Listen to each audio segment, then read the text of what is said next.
beaucoup aidé et je le remercie beaucoup. Et je vous prierai, lorsque vous pensez à lui et vous voulez prier pour lui, de penser à ce verset-là qui est dans Éphésiens 6, verset 19. Le verset dit comme suit: priez pour moi afin qu'il me soit donné, quand j'ouvre la bouche, de faire connaître hardiment et librement le mystère de l'Évangile. Quand vous pensez à Bertoli Gaspard, pensez à ce verset. Car là, vous êtes prêts à recevoir le message que Dieu a à vous communiquer à travers cet homme de Dieu. Je le prierai d'avancer en avant. Je vous présente le prédicateur du jour, mon frère Grégoire Bertoli Gaspard.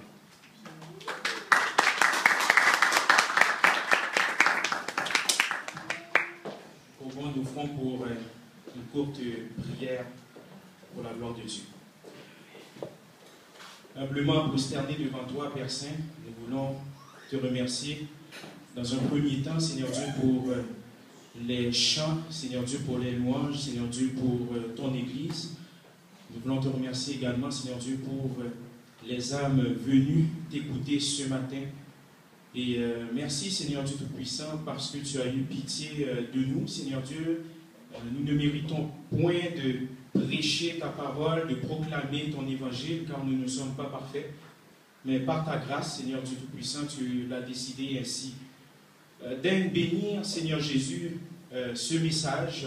Fais en sorte que ce message puisse, dans un premier temps, me toucher, moi, car tu me parles dans ce message, et également toucher, Seigneur Dieu, tes âmes ici présentes. Je t'en prie, merci, nous t'en prions dans le nom précieux de Jésus-Christ. Amen. Amen. Gloire à Dieu. Donc, sans plus tarder, le titre de mon message, Travaillons pour Christ. Travaillons pour Christ. Donc, dans un premier temps, ce message, ce n'est pas un plaidoyer pour être des activistes spirituels. Ce n'est pas un message moraliste pour dire il faut travailler, allez-y, mais c'est un encouragement. Voyez ça comme un encouragement. Voyez ça comme un don de Christ. Parce que Dieu a dispensé des dons à chacun, des cadeaux, pour pouvoir travailler pour lui. L'Église a de nombreux problèmes. Toutefois, Dieu a une solution. Dieu n'a pas envoyé des anges pour travailler pour l'avancement de l'Évangile, mais il nous a envoyés. Amen. Il nous a envoyés pour pouvoir travailler dans son champ. 1 et 2 Timothée et Tite, ces lettres appelées pastorales sont écrites aux délégués de Paul les plus importants. Et vous allez remarquer que ces 3 lettres se ressemblent. Ce sont des exhortations que Paul a écrites pour ses délégués. Comment organiser l'Église de Jésus-Christ. Et nous pouvons voir que ces lettres sont bénissantes. Ces lettres sont d'actualité aujourd'hui pour pouvoir travailler pour lui. Et vous savez quoi? Jésus-Christ aime son Église. Jésus-Christ aime son Église. Jésus-Christ veut voir son Église grandir. Jésus-Christ veut voir son Église épanouie. Jésus-Christ aime son Église. Et si Jésus-Christ aime son Église, à plus forte raison que Jésus-Christ nous aime également, car l'Église est son épouse. Nous allons nous attarder dans 2 Timothée, mais juste avant, laissez-moi vous expliquer le contexte. Face à la mort imminente, Paul écrit à Timothée afin de l'encourager à travailler fort. Il l'encourage pas seulement à travailler, mais à travailler fort et à être discipliné pour la cause de l'Évangile. De ce fait, il se soucie de Timothée et non de son sort. Je vous rappelle que Paul était en prison, il ne se soucie pas de son sort. Moi, si j'étais en prison pour la cause de l'Évangile, fort probablement que je vais commencer à prier pour que Dieu me libère, je vais commencer à prier pour que Dieu ouvre les portes de la prison. Mais Paul se soucie de Timothée. Il se soucie du travail pour Dieu. À plus forte raison, nous les chrétiens, nous devons nous soucier du travail pour Dieu, pour l'avancement de l'évangile. Donc, il se préoccupe de la cause pour l'évangile. Probablement que Timothée passait une saison difficile. Paul émet des recommandations. Vous n'êtes pas sans savoir que 2 Timothée 2, versets 3 à 6, il appelle que les chrétiens sont forts et courageux comme des soldats. Vous allez voir ça au verset 3 et 4. Sont des êtres qui s'autodisciplinent comme des athlètes. Vous allez voir ça dans verset 5. Et sont des travailleurs acharnés comme les laboureurs au verset 6. Et nous allons nous attarder au verset 6. Permettez-moi de répéter cette observation pour notre édification. Amen. Amen. 2 Timothée 2, versets 3 à 6. Les chrétiens sont forts et courageux comme des soldats. Vous allez voir que Paul prend des images de son époque pour les émettre à l'église. Versets 3 et 4, on voit ça. Sont des êtres qui s'autodisciplinent comme des athlètes. Verset 5. Et sont des travailleurs acharnés comme les laboureurs. Verset 6. Donc, tournez avec moi dans 2 Timothée 2, versets 6 et 7. Lorsque vous êtes rendu, vous allez dire Amen. 2 Timothée 2, versets 6 à 7. Lorsque vous êtes rendu, vous allez dire Amen.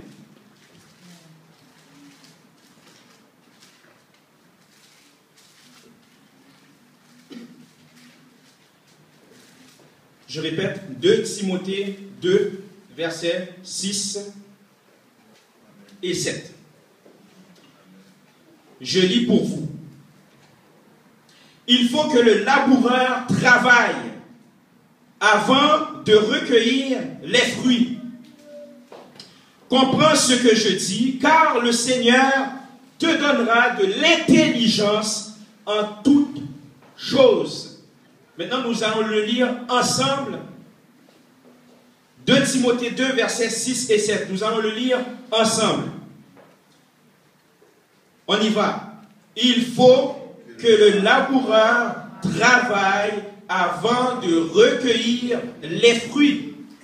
Comprends ce que je dis, car le Seigneur te donnera de l'intelligence en toutes choses. Amen. Dans votre version, vous allez lire le laboureur qui peine doit être le premier à recueillir les fruits. Lorsque Paul fait mention qu'il faut que le laboureur travaille, on veut dire qu'il faut que le laboureur peine, c'est-à-dire qu'il travaille fort, très très très fort pour la cause de l'évangile, pour pouvoir recueillir les fruits. Et laissez-moi vous dire ceci.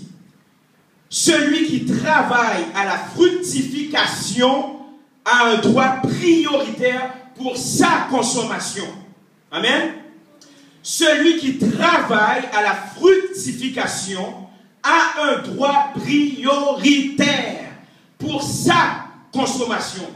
Lorsque je parle de consommation, je fais mention des fruits. Les fruits, la résultante du travail. Amen. Tout d'abord, le laboureur est formé par Christ. Le laboureur est formé par Christ. D'entrée de jeu, Paul, lorsqu'il émet des recommandations à Timothée, va émettre des séries d'allégories de l'époque. Et le laboureur, c'est Timothée. Laboureur, c'est des gens qui travaillent dans l'agriculture. Moi, dans ma famille, mes ancêtres étaient des agriculteurs. Et ils travaillaient très très fort pour recevoir les fruits de leur travail. Ce n'était pas un petit travail qu'ils faisaient.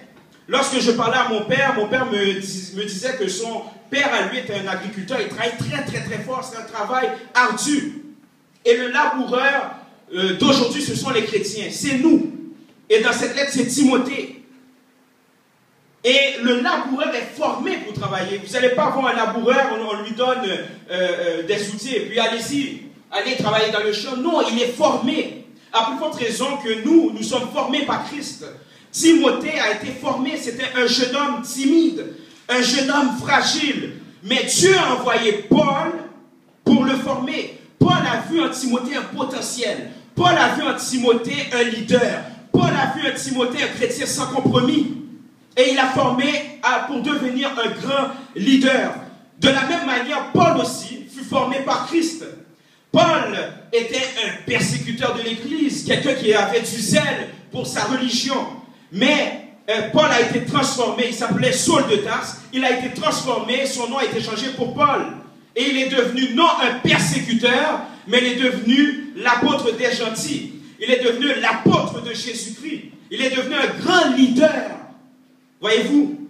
Et c'est Jésus-Christ qui l'a formé. Et bien entendu, Jésus lui-même a travaillé fort. Jésus lui-même est l'exemple parfait pour un chrétien pour pouvoir travailler. Je vous exhorte, chrétiens, à travailler pour l'œuvre de Dieu. Travaillons pour Christ. Travaillons pour faire avancer l'œuvre. Pas pour travailler juste pour travailler. Lorsqu'on reçoit le Seigneur Jésus-Christ, on travaille parce qu'on l'aime. Je ne dis pas le fait que vous travaillez, vous allez être sauvé. Non, vous allez être sauvé parce que vous avez reçu Jésus-Christ dans votre vie. Et étant donné que vous avez reçu le Seigneur Jésus, vous êtes capable de travailler pour lui. Or, Jésus-Christ lui-même dans Hébreux 10, verset 5, on nous parle de Jésus. Je lis pour vous, simplement le noter. Hébreux 10, verset 5.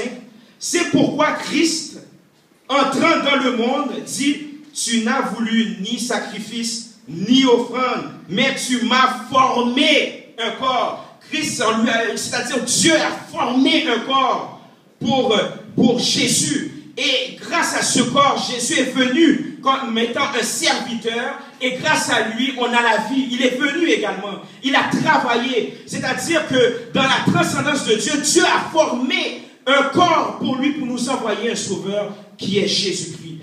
À plus forte raison, Jésus-Christ est notre exemple parfait pour pouvoir travailler dans le champ, pour pouvoir travailler pour lui.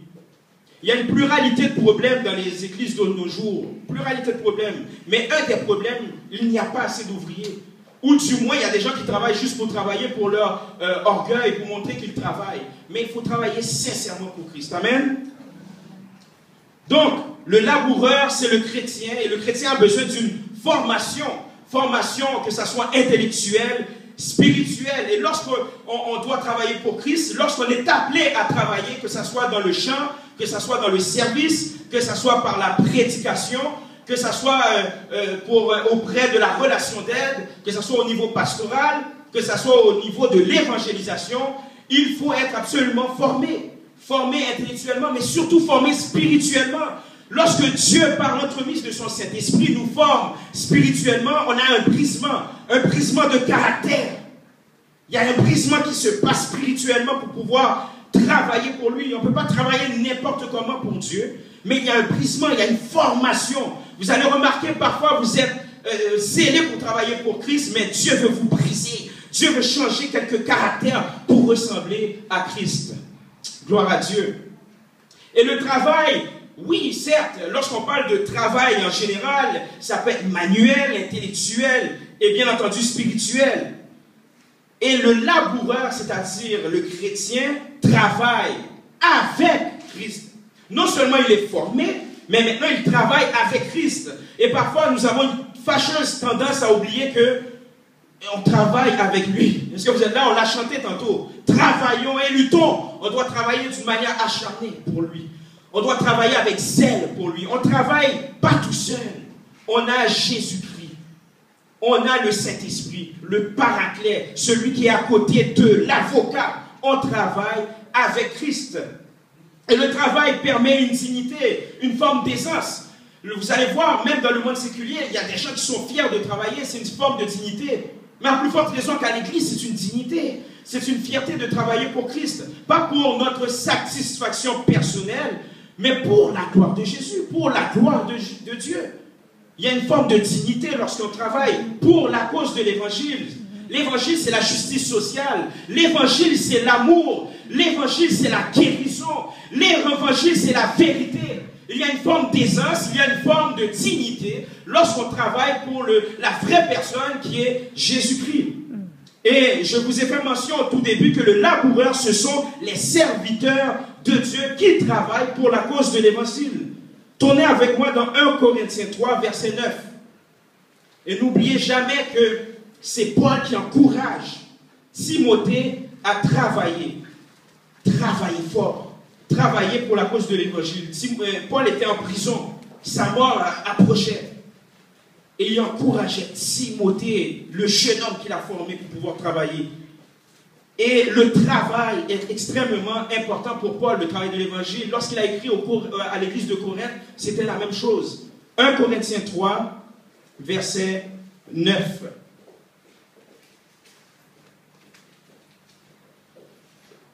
Je lis pour vous.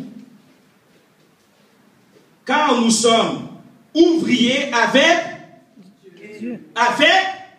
Car nous sommes ouvriers avec Dieu. Vous êtes le champ de Dieu. Et ça, c'est vraiment remarquable. Nous sommes le champ de Dieu. Vous êtes le champ de Dieu. Vous n'êtes pas n'importe qui, chrétien. Lorsque vous acceptez Jésus, vous n'êtes pas n'importe qui. Vous êtes tous appelés à faire quelque chose. C'est impossible. Moi, j'appelle ça le chômage spirituel qu'on attend comme ça. Si on attend, c'est parce que nous sommes à l'écoute de Dieu pour savoir qu'est-ce que nous sommes appelés à faire. Mais on n'est pas appelé simplement à rester assis et à rien faire pour Dieu. La seule fois que vous êtes dans l'attente, c'est parce que Dieu vous réserve quelque chose pour pouvoir travailler. Parce que vous travaillez avec Dieu, vous êtes le champ. Amen. Vous êtes le champ de Dieu, l'édifice de Dieu. Et le texte nous montre qu'on n'est pas seul. On travaille avec Dieu. On travaille avec Christ. Et on va prendre l'exemple de Jésus qui travaillait avec le Père. Je lis pour vous Jean 5, verset 16 et 19. C'était suite à une polémique lorsque Jésus avait guéri quelqu'un lors du sabbat. C'est pourquoi les Juifs poursuivaient Jésus parce qu'il faisait cela pendant le sabbat. Mais Jésus leur répondit, « Mon Père travaille. » Alléluia. « Mon Père travaille. » Jusqu'à présent, moi aussi, je travaille. Voyez-vous, on prend l'exemple de Jésus. Jésus travaillait. Mon Père travaille, moi aussi, je travaille. Parce que Jésus a vu l'importance de travailler. Lorsqu'on est chrétien, on voit l'importance de travailler. Et n'oubliez pas, ce n'est pas travailler pour travailler. Ce n'est pas travailler pour montrer qu'on travaille devant les hommes. C'est parce qu'on a compris l'essence du travail pour Christ. Amen. Jésus-Christ travaille. Et Jésus-Christ va souvent dire, mon Père travaille, alors je travaille. Nous, les chrétiens, Jésus travaille, alors nous travaillons pour Christ. On devrait avoir un zèle, on devrait avoir une passion pour travailler pour Jésus. Chacun d'entre vous, vous avez des dons spirituels. Dieu vous a appelé à faire quelque chose pour son Église. Dieu vous appelle à faire quelque chose. Dieu vous met quelque chose qui brûle en vous. Mais c'est pour la cause de Jésus. Jésus a travaillé. Les apôtres ont travaillé. Les prophètes de l'Ancien Testament ont travaillé. Si ces gens-là, qu'on appelait les héros de la foi, travaillaient pour la cause de Dieu, nous sommes appelés à travailler pour Christ. Lors de sa diatribe avec les leaders religieux, au chapitre 8, en passant dans Jean chapitre 8, j'aime tellement lire ce passage. Moi, je vois ça comme un combat de boxe spirituelle.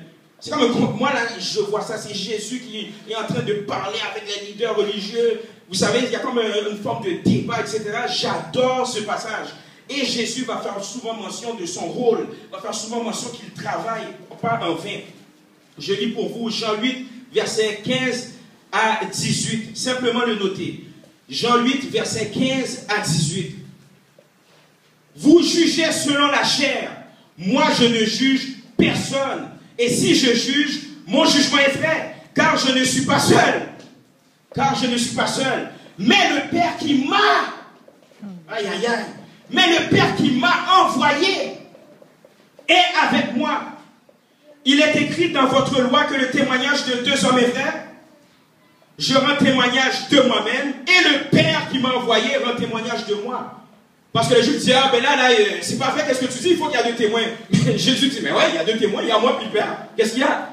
Et le Père m'a envoyé. Mais le Père n'a pas juste envoyé juste pour dire juste des belles choses. Non, le Père l'a envoyé pour une mission. Nous avons une mission. Est-ce que vous êtes là? Chaque personne, vous avez une mission. Et lorsque vous avez cette mission, Dieu va vous donner la vision. Et lorsque Dieu va vous donner la vision, Dieu va vous donner la provision. Amen. Amen. Dieu va vous donner la provision. Si vous croyez à la provision de Dieu, dites béni soit l'Éternel. Béni soit l'Éternel. Il vous donne une mission. C'est une mission qui brûle dans votre cœur. Par la suite, il va vous donner cette vision-là et la provision pour le faire. La provision pour parler de Jésus, la provision pour travailler pour lui. Et c'était la même chose pour Jésus. Jésus avait une mission. Il avait la vision et Dieu lui a donné la provision. Amen. Tournez avec moi dans Jean 8, verset 26. Jean 8, verset 26.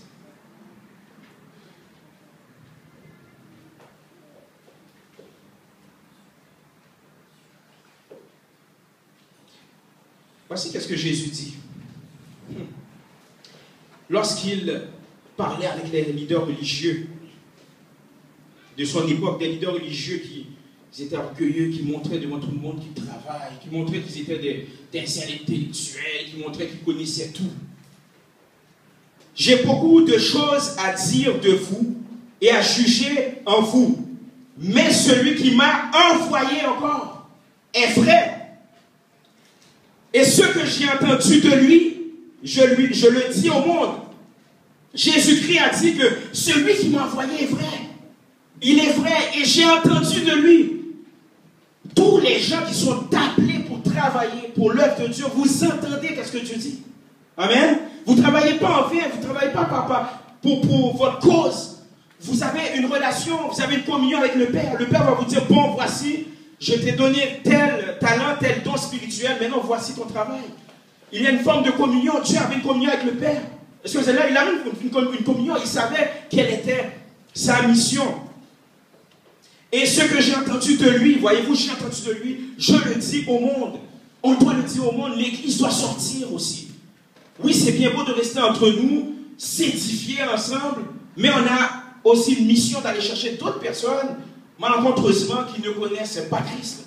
D'autres personnes, malencontreusement, qui ont été blessées par l'Église. Mais ça prend des gens spécialisés dans l'évangélisation pour pouvoir aller chercher ces gens-là. Et pas juste les évangélistes, mais nous aussi, on a une part à faire. Dans notre entourage, il y a quand même quelqu'un qui ne connaît pas Christ. Il y a quand même quelqu'un qui a probablement été déçu par l'Église. Mais vous avez entendu quelque chose de Dieu. Vous avez entendu ce que Dieu vous dit dans votre cœur. Maintenant, vous êtes prêts à aller les chercher.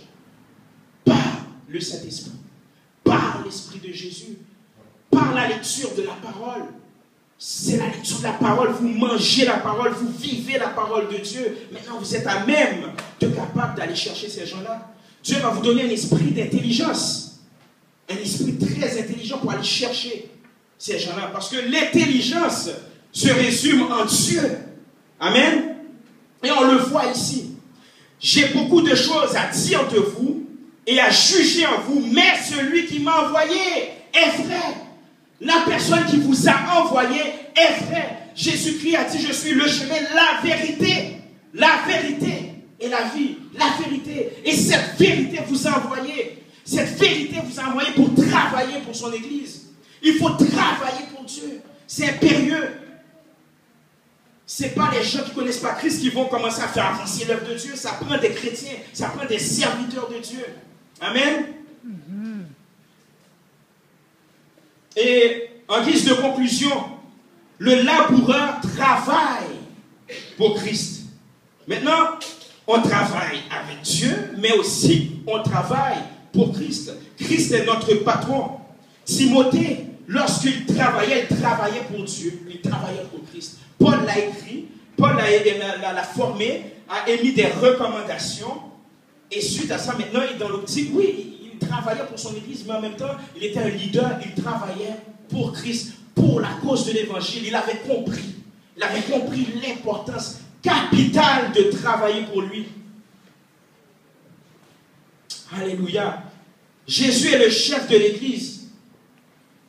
Et on a une fâcheuse tendance à oublier que lorsqu'on travaille pour Dieu, on a un patron. Oui, Dieu met en place des leaders dans les églises pour pouvoir travailler. Il faut les respecter, certes. Mais n'oubliez pas que vous avez un patron aussi. Vous avez Jésus. Jésus est le chef de l'église. Jésus vous a commissionné pour aller travailler pour son église. C'est impossible qu'on reste assis à rien faire. C'est impossible, on ne peut pas faire ça pour Dieu. Vous allez me dire que Dieu est mort sur la croix juste comme ça? Oui, pour nous donner la vie, mais maintenant qu'on a cette vie-là, maintenant qu'on a cette espérance, on doit maintenant travailler, on doit propager ce message, on doit bénir les gens qui souffrent, aller les visiter à l'hôpital. Si on a des dons dans la musique, mais c'est travailler pour lui, c'est prendre ces dons-là et ne pas les mettre pour l'ennemi, mais les mettre à profit pour Dieu, les mettre à profit pour l'Église. Si vous avez une belle voix pour chanter, mais c'est pour Dieu, c'est pour Jésus. Jésus vous l'a donné et Jésus est votre patron, Jésus est votre chef. Vous faites ça pour lui parce que vous l'aimez. Dieu vous a aimé avant. Dieu vous a aimé avant. Maintenant, aimons-le en retour, donnons-lui la gloire. Dieu nous a des dons, nous a dispensé des dons pour travailler ces dons-là. Maintenant, c'est pour l'Église. Ce n'est pas pour le diable, ce n'est pas pour l'ennemi de notre âme, c'est pour lui, c'est pour l'Église. C'est pour l'avancement de son œuvre. Amen. Amen. Alléluia. Et dernièrement, j'ai été manger avec quelques pasteurs et puis il y a un pasteur, je crois que vous le connaissez, pasteur Sauveur Jean-Baptiste, il m'a raconté un témoignage. Il m'a dit qu'il avait un ami qui était un évangéliste, qui travaillait dans un métro, il distribuait des pamphlets. Des pamphlets pour évangéliser, puis il parlait avec les gens au métro. Et finalement, il voit que il ne voit pas les fruits de son travail. Il dit, mais pourtant, je travaille fort. Je distribue des pamphlets, je parle de Christ aux usagers du métro, et puis je ne vois pas les fruits. Et bon, là, le monsieur a abandonné, l'évangéliste a abandonné. Et finalement, quelques semaines plus tard, il passe dans le même métro, et puis il voit un jeune qui distribue des pamphlets et qui parle de Christ. Il fait de l'évangélisation, il parle de Jésus, donne des pamphlets, etc. Et puis il est allé voir l'évangéliste en question, j'étais allé voir le jeune homme, il a dit, aïe, aïe, aïe. Je te dis, tu n'auras pas beaucoup de chance parce que moi j'étais là, et puis ça ne fonctionne pas, mon ami. Il a dit, mais au contraire, ça fonctionne. Si vous m'avez donné le pamphlet, c'est vous qui m'avez donné le pamphlet, c'est vous qui m'avez parlé de Jésus-Christ. Et j'ai été touché par votre message.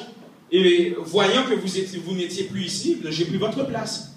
Là, le monsieur a fait, aïe, il a oublié qu'il travaillait pour Christ. Et puis il a commencé à glorifier Dieu. Laissez-moi vous dire que lorsque vous travaillez pour Dieu, c'est jamais en vain. Amen. Ce n'est jamais en vain. Il y a toujours des fruits. L'apôtre Paul lui t'a dit à Timothée, si tu travailles fort, tu vas récolter les fruits. Et ces fruits-là, c'est pour le Seigneur. Cet évangéliste a commencé à glorifier Dieu. Il a vu le fruit de son travail. Il pensait par lui-même que ça ne donnait rien, mais il a vu le fruit de son travail. C'est pour l'avancement de l'Église. Et c'est important. Si nous aimons réellement... Jésus il a dit ça, ceci. Regardez. Jésus... Écoutez, là. Jésus a dit, si vous m'aimez, gardez mes commandements. Amen. Amen. Amen. Si vous m'aimez, gardez mes commandements.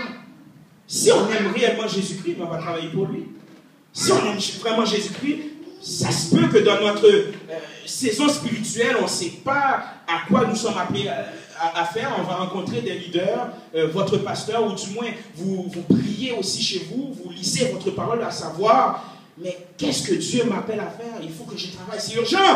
C'est urgent, il faut travailler pour Dieu, c'est impossible. On ne peut pas rester assis à rien faire. La seule fois qu'on reste assis, c'est parce que probablement on est en attente, mais on a déjà fait l'étape de chercher. Est-ce que vous êtes là? De chercher à quoi nous sommes appelés à faire, d'une part.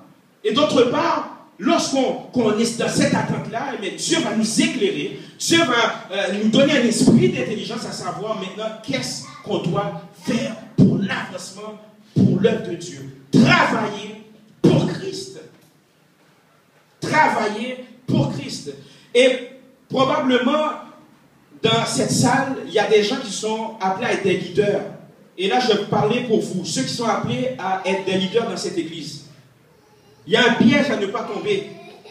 Et je vais faire un contraste entre le leader véritable et le faux leader. Le leader véritable et le faux leader. Parce que le leader chrétien est un leader serviteur. Amen. Parce que Jésus-Christ est un leader serviteur. Il servait, il est venu pour servir. La Bible nous dit qu'il a pris la forme. Il a pris la forme d'un serviteur. On doit prendre l'exemple sur Christ. Paul était un leader serviteur. Il servait à l'église. Il ne se servait pas lui-même. Il ne se servait pas lui-même. Mais il était un leader serviteur. Il servait les gens. on est appelé à servir les gens. On est appelé à servir pour l'œuvre de Dieu. Et je vais prendre l'exemple de Diotrephe et de Timothée. Deux leaders, mais il y en a un qui est un vrai leader, il y en a un qui est un faux leader.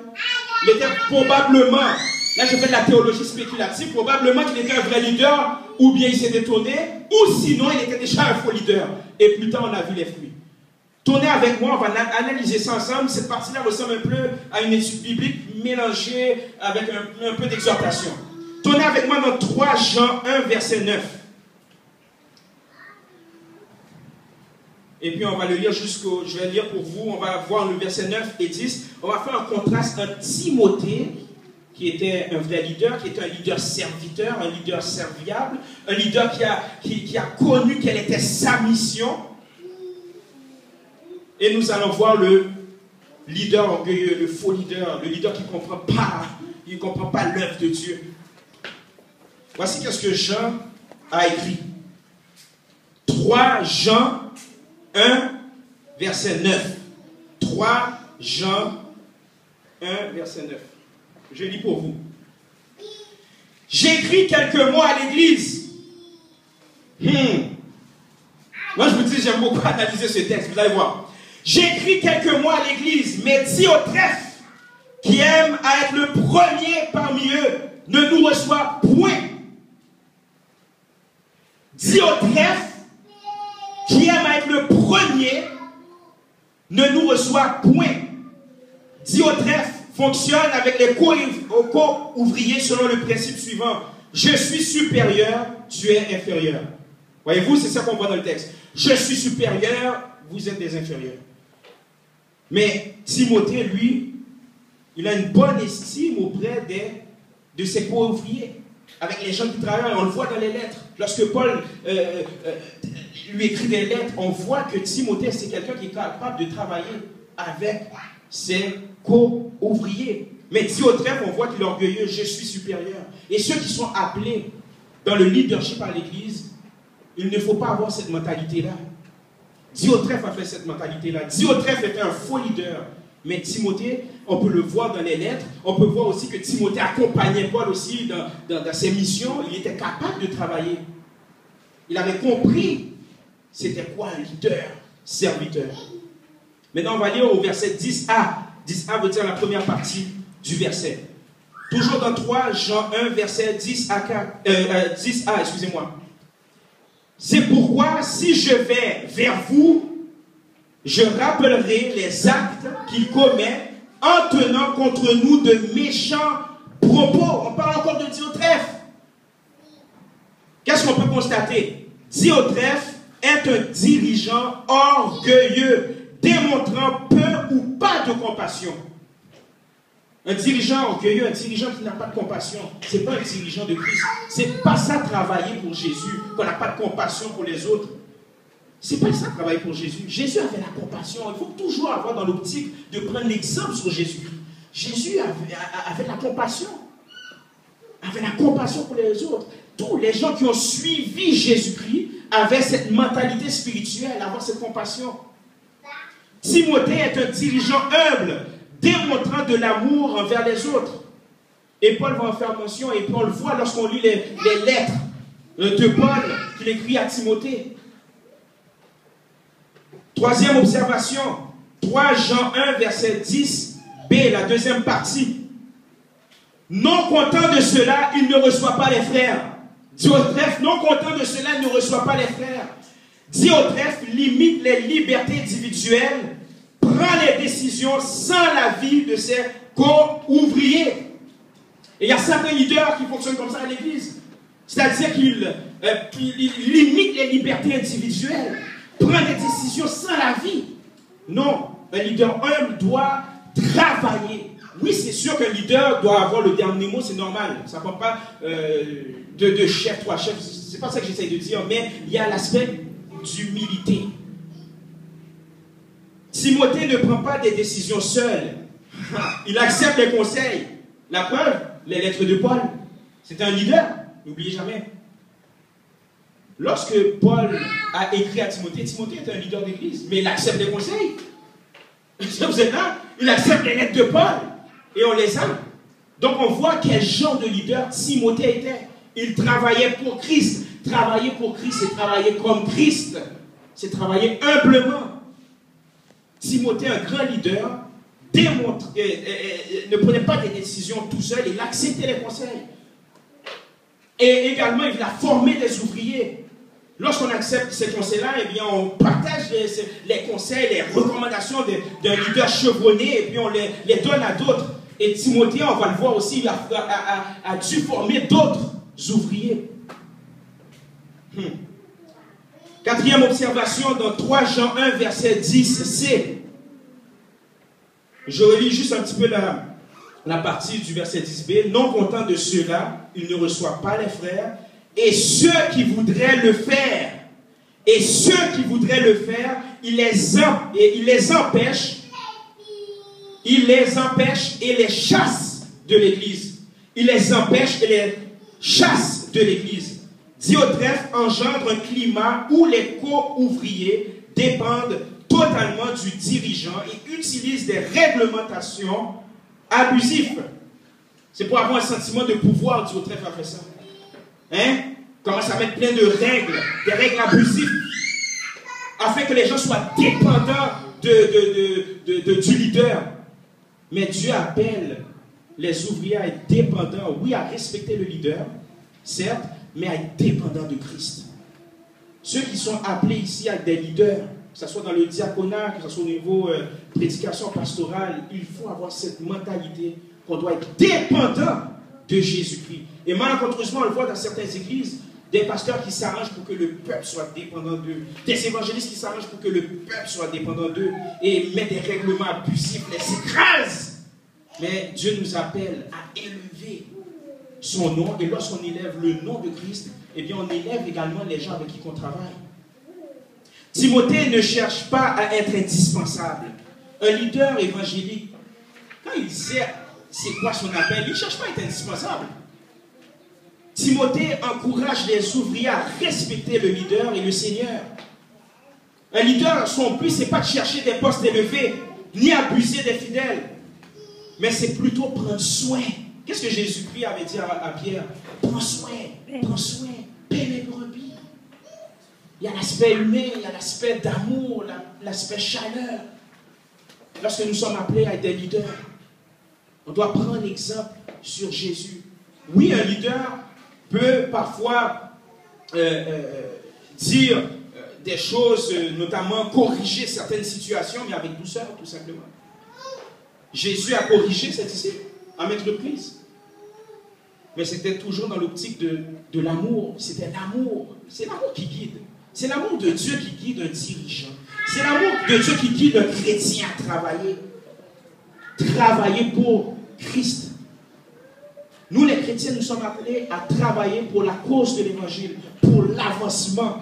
Nous voulons voir le Québec avancer spirituellement. Nous voulons voir le Québec pour Jésus.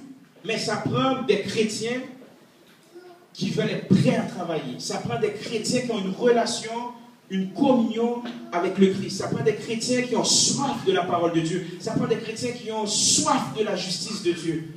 Qui veulent voir la justice de Dieu. Qui veulent voir des changements radicaux dans leur vie. Des changements radicaux au sein de l'Église. Ça prend ça. Dieu cherche des hommes et des femmes qui vont élever Christ, qui vont être prêts à travailler pour lui, pour l'avancement de l'Évangile. Je le souhaite pour vous, je le souhaite également pour vous. Vous êtes une église qui a déménagé, Dieu vous a fait grâce, maintenant, on va mettre la main à la pâte. Amen? Vous allez mettre la main à la pâte pour travailler pour Dieu. Vous allez mettre la main à la pâte pour travailler pour Christ. Que le Seigneur puisse vous bénir. Que le Seigneur puisse vous parler par ce message. Que le Seigneur puisse vous édifier. Et n'oubliez jamais que vous travaillez pour Dieu.